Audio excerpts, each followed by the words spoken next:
नमस्कार भारत, मैं हूं छाया घनौलिया और आप देख रहे हैं इंडिया न्यूज। देश के कई हवाई अड्डों पर इंडिगो की उड़ानें सामान्य नहीं हो पाई है, जिसके कारण देरी और कैंसिलेशन का सिलसिला जारी है।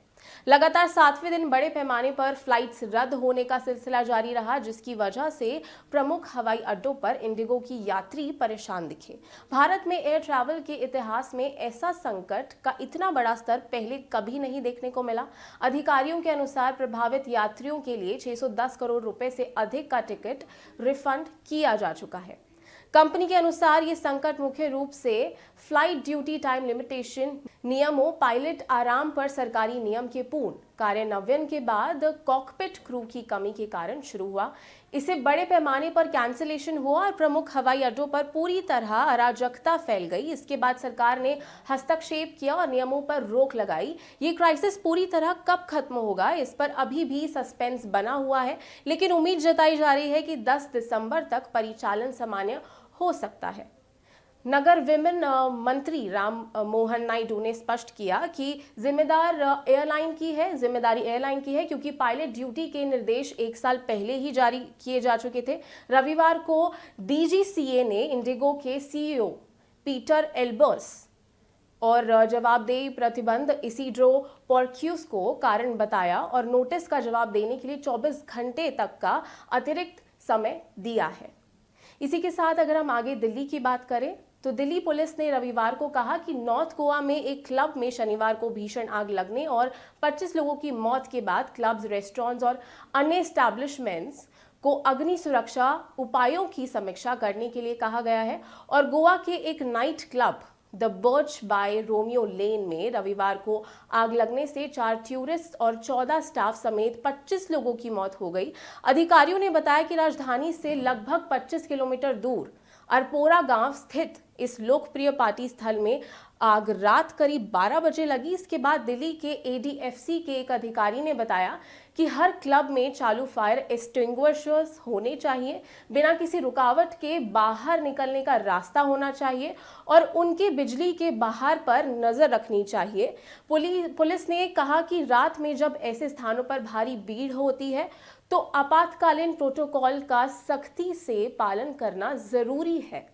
इसी के साथ अगर बात करें विंटर सेशन की, तो विंटर सेशन के दूसरे हफ्ते में प्रधानमंत्री नरेंद्र मोदी वंदे मातरम की 150वीं एनिवर्सरी पर डिबेट की शुरुआत करेंगे। ये डिबेट उस राजनीतिक विवाद के बीच हो रही है जब प्रधानमंत्री के कांग्रेस पर 1937 में इस गीत से कुछ पंक्तियां हटाने का आरोप लगाया था, जिसके कारण विभाजन के बीच बोए गए थे।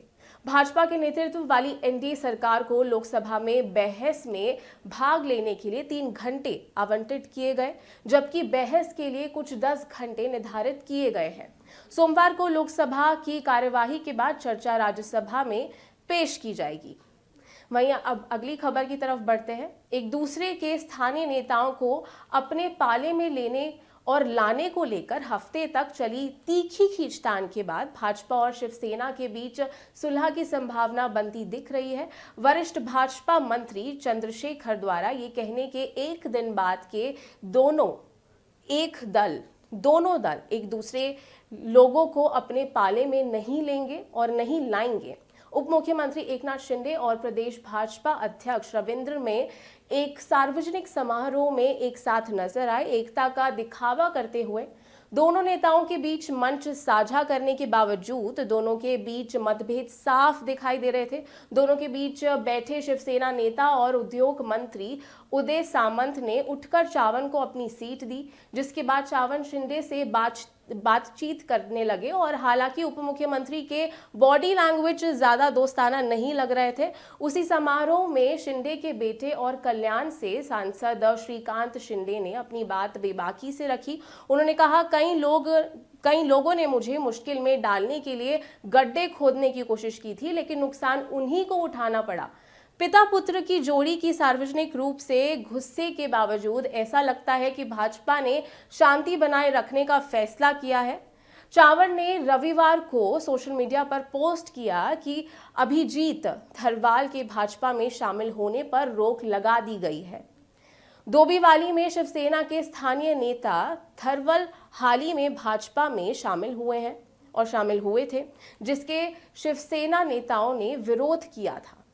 उसी के साथ अगर हम वापस इंडिगो क्राइसिस की बात करें तो इंडिगो क्राइसिस के बीच दिल्ली जाने वाली यात्रियों को बड़ी राहत मिलने वाली है। दरअसल तेजस राजधानी एक्सप्रेस और संपूर्ण क्रांति एक्सप्रेस जैसी ट्रेनों में एक्स्ट्रा कोच लगाए जा रहे हैं और एक्स्ट्रा कोच लगाए जाएंगे। यात्रियों की परेशानियों को देखते हुए ये निर्णय लिया गया है। जानकारी के मुताबिक तेजस राजधानी एक्सप्रेस में थर्ड और संपूर्ण क्रांति एक्सप्रेस में सेकंड एसी के एक एक्स्ट्रा कोच लगाए गए हैं। साथ ही वैकल्पिक यात्रा के लिए पटना आनंद विहार टर्मिनल स्पेशल ट्रेनें चलाई जा रही हैं।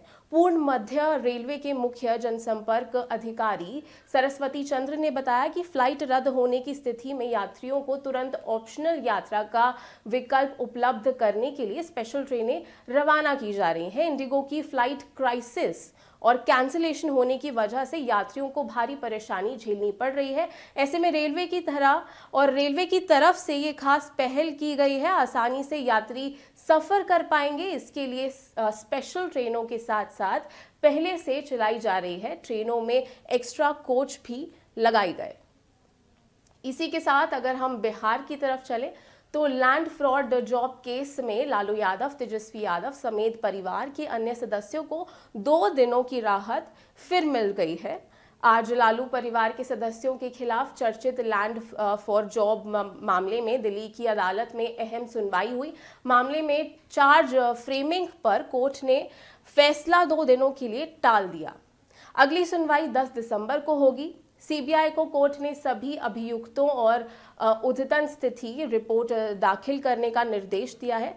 इससे पहले दिल्ली की रॉन्ज एवेन्यू कोर्ट ने 4 दिसंबर को राष्ट्रीय जनता दल यानी कि राजद के प्रमुख लालू प्रसाद यादव, उनके परिवार के सदस्यों को अन्य व्यक्तियों से जुड़े जमीन के बदले नौकरी घोटाला मामले में आरोप लगाए गए थे और संबंधित अपने फैसले को टाल दिया गया है। तो ये बड़ी खबर थी बिहार से। वहीं अगर बात करें उत्तर प्रदेश की तो उत्तर प्रदेश में रोहिंग्या और बांग्लादेशी घुसपैठियों पर निर्णायक एक्शन शुरू हो गया है। योगी आदित्यनाथ ने ये बड़ा एक्शन लिया है। सीएम योगी आदित्यनाथ ने खुद इसका मोर्चा संभाल लिया है। सोमवार को योगी की पार्टी में उन्होंने 2 टूक शब्दों में साफ कर दिया कि यूपी में एक भी घुसपैठिए बर्दाश्त नहीं किए जाएंगे। सीएम योगी ने कहा कि संस्थानों पर अधिकार नागरिकों का है, घुसपैठियों का नहीं। सार्वजनिक संस्थानों पर भोज की सफाई आवश्यकता है और यूपी में अगले साल होने वात्री पंचायत चुनाव का यानी कि 2027 में होने वाली विधानसभा चुनाव से पहले सीएम योगी वर्तमान में यूपी के विभिन्न जिलों का दौरा कर रहे हैं। हाल ही में उन्होंने प्रदेश के हर मंडल मुख्यालय पर एक डिटेक्शन सेंटर बनाने और घुसपैठियों की तलाश के लिए प्रदेश व्यापी अभियान छोड़ने का आदेश दिया है। वहीं बात करें पश्चिम बंगाल की। पश्चिम बंगाल में बाबरी मस्जिद की नींव रखने को लेकर भारतीय जनता पार्टी ने मुख्यमंत्री ममता बनर्जी पर सवाल उठाए हैं। भाजपा के आरोप है कि सीएम बनर्जी अपने नेताओं और सांसदों से ही इसके खिलाफ बयान दिला रही हैं। तृणमूल कांग्रेस ने विधायक हुमायूं कबीर को निलंबित कर दिया है। उन्होंने मुर्शिदाबाद जिले में मस्जिद की नींव रखी थी। केंद्रीय मंत्री गिरिराज सिंह ने कहा हुमायूं कबीर ने इसे नहीं रखा, ममता बनर्जी ने रखा और ये ड्रामा कर रही है। और साथ ही सवाल पूछा कि क्यों अपने नेताओं और सांसदों से इसके खिलाफ बयान दिलवा रही है। ये बड़ा सवाल था। वहीं बात करें जोधपुर की तो जोधपुर के बोरंडा थाना क्षेत्र में सोमवार शाम एक भीषण सड़क हादसे ने पूरे इलाके को दहला दिया। भांडू फीच रोड पर एक डंपर ने बाइक सवार 2 युवकों को जोरदार टक्कर मारी और जिससे दोनों की मौके पर ही मौत हो गई। जोधपुर के बरोंडा थाना क्षेत्र में सोमवार शाम एक भीषण सड़क हादसे में पूरे इलाके को दहला दिया। मांडू फिंच रोड पर एक बम्पर ने बाइक सवार 2 युवकों को जोरदार टक्कर मार दी जिससे दोनों की मौत हो गई। हादसा इतना भयानक था कि एक युवक सड़क पर दूर तक जा उछला जबकि दूसरा झाड़ियों में गिर गया। घटना के बाद हपर चालक वाहन छोड़कर मौके से ही फरार हो गया और पुलिस ने डंपर को कब्जे में लेकर जांच शुरू कर दी है। वहीं बात करें हरियाणा की तो मुख्यमंत्री सैनी ने RKST कॉलेज कैथल में कहा कि आजकल कांग्रेस वोट चोरी का झूठ का राग लगा रही है। कांग्रेस ने ब्राजील की महिला का फोटो दिखाकर झूठा नैरेटिव सेट करने का प्रयास किया है, लेकिन ब्राजील की महिला ने खुद ही कांग्रेस की पोल खोल दी और कहा कि वह कभी भारत आई ही नहीं है। विपक्ष के नेताओं ने हालात ऐसे हो गए हैं कि उनके पास कोई मुद्दा ही नहीं बचा है और कांग्रेस के झूठे प्रचार से हमें लोगों को सावधान करना चाहिए, खुद भी सावधान रहना चाहिए। लेकिन दरअसल राहुल गांधी ने ब्राजील की महिला का फोटो दिखाकर वोट चोरी का आरोप सेंट्रल गवर्नमेंट पर लगाया था और जब वो वीडियो वायरल हुआ तो जिस महिला की फोटो राहुल गांधी ने दिखाई थी उस पर महिला ने वीडियो बनाकर बताया कि कभी वो इंडिया नहीं आई है और मेरी फोटो से वहाँ वोट्स डल रहे हैं। सवाल तो ये अभी भी उसी बिंदु पर आकर अटका हुआ है कि जब महिला इंडिया आई ही नहीं तो उस महिला के फोटो से इतने सारे वोट्स अलग अलग नाम से कैसे डलना शुरू हो गए। तो आपसे ही मैं ये सवाल पूछ रही हूँ और अपने आप में ही ये बड़ा सवाल खड़ा करने वाला है। तो आप सभी सोचिए और समझिए कि किसकी गलती है और किसकी नहीं।